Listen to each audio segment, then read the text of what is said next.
दरभंगा के Laheriasarai circuit house में राष्ट्रीय लोक मोर्चा पार्टी के राष्ट्रीय प्रधान महासचिव माधव आनंद ने एक प्रेस वार्ता करते हुए संवैधानिक अधिकार, परिसीमन सुधार और अन्य मुद्दों पर चर्चा की और मीडिया के सवालों का जवाब दिया। परिसीमन सुधार का प्रेस वार्ता और आप मीडिया इलेक्ट्रॉनिक सभी बंधुओं को हार्दिक अभिनंदन। राष्ट्रीय लोक मोर्चा का राष्ट्रीय प्रधान महासचिव माधव आनंद जी आप लोग के बीच जो सो बात रखेंगे। यह पार्टी की एजेंडा नहीं, ये पूरे बिहार की सभी के हित के लिए है।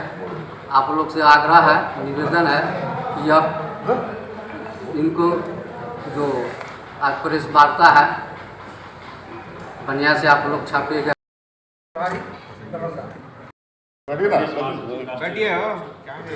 वार्ता माननीय प्रधान महासचिव माधव आनंद जी के द्वारा विस्तार से बताया गया कि हम लोग का यह कार्यक्रम जो 8 जून को मुजफ्फरपुर के कलम मैदान में जो कार्यक्रम है संवैधानिक अधिकार परिसीमन में सुधार, उसको लेकर के जनता के बीच हम लोग जा रहे हैं, जन जागरण अभियान चला रहे हैं।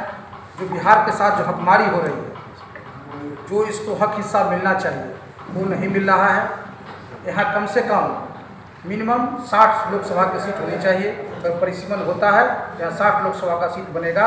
इसलिए हम लोग चाहते हैं, भारत सरकार से मांग कर रहे हैं कि परिसीमन हो और जो हमारा हक है वो मिले, जिससे कि बिहार का विकास हो सके। पत्रकार भाइयों से भी निवेदन करता हूं कि इस मुद्दे की गंभीरता को आप लोग भी समझेंगे, क्योंकि यह एक राजनीतिक मुद्दा नहीं है, ये जनहित से जुड़ा हुआ मुद्दा है। और हमारी पार्टी पूर्व में भी जो हमारी पार्टी थी राष्ट्रीय लोक समता पार्टी RLSP के नाम से, उस टाइम में भी जब हम लोग NDA सरकार में थे तो आप लोगों को याद होगा आदरणीय उपेंद्र कुशवाहा जी केंद्र में मंत्री भी थे और उस समय हम लोगों ने कॉलेजियम सिस्टम को उठाने का काम किया था। उस समय किसी की साहस भी नहीं होती थी कि कॉलेजियम सिस्टम के बारे में लोग बोले, लेकिन केंद्र में मंत्री रहते हुए हम लोगों ने हल्ला बोल दरवाजा खोल अभियान चलाने का काम किया। और आज स्थिति यह हो चुकी है कि कॉलेजियम सिस्टम के अगेंस्ट में भारत सरकार भी है। भारत सरकार भी चाहती है कि न्यायिक व्यवस्था में सुधार हो, और पहली पार्टी हमारी थी बिहार में शिक्षा को सुधार को लेकर भी हम लोगों ने आमरण अनशन करने का काम किया था। आप सभी साथियों का भरपूर सहयोग मिला था। और जो हमारे लोग की मांग थी, 25 सूत्री मांगे थी, उस मांग को आज के डेट में बिहार सरकार ने लगभग अक्षरशः स्वीकार कर लिया है। एक महत्वपूर्ण मुद्दा जो हम लोगों ने अभी संकल्प लिया है कि उसको जन जन तक पहुंचाना है, वह है परिसीमन से जुड़ा हुआ मुद्दा, जिसको इंग्लिश में डिलिमिटेशन बोलते हैं। यह राजनीतिक विषय नहीं हो सकता है, क्योंकि मीडिया का ज़्यादा इंटरेस्ट होता है, चुनाव का वक्त है कि कौन सी पार्टी कितने सीट पे लड़ेगी, उसको जानने की ज़्यादा इच्छा होती है। गठबंधन में सब कुछ ठीक ठाक है कि नहीं, उसको बात जानने की इच्छा होती है। लेकिन ये एक जनहित से जुड़ा हुआ मुद्दा है, और आप लोगों से, सभी लोगों से मेरा आज आग्रह होगा कि इस गंभीरता को समझते हुए आप लोग भी समझिएगा। जिलाध्यक्ष जी आपको प्रेस विज्ञप्ति की कॉपी, सॉफ्ट कॉपी भी सबको व्हाट्सएप पे कर देंगे, जिससे आप लोग को भी आसानी होगी। डिलिमिटेशन एक संवैधानिक प्रक्रिया है और अपने संविधान की एक मूल आत्मा है, एक व्यक्ति एक वोट एक मूल्य।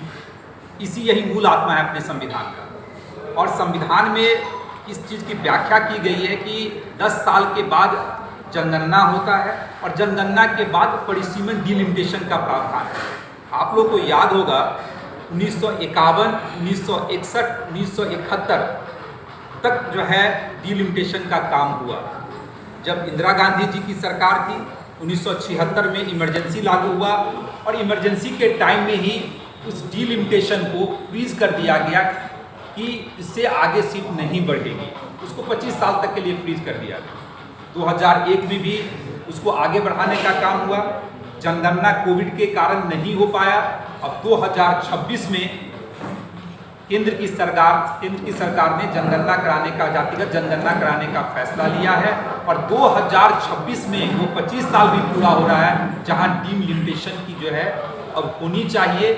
जो संविधान की जो मूल धारणा है, संवैधानिक आयोग का गठन, डिलिमिटेशन आयोग का गठन और उसके अकॉर्डिंग परिसीमन का काम होना चाहिए। समस्या सुनने में तो बड़ा आसान लगता है कि 2026 में होना है, हो ही जाएगा, लेकिन इतना आसान नहीं है। अभी से ही दक्षिण भारत की कुछ बहुत सारी पॉलिटिकल पार्टियां हैं जो इसके विरोध में खड़ा है, जो नहीं चाहती है कि डिलिमिटेशन की प्रक्रिया पुनः स्टार्ट हो।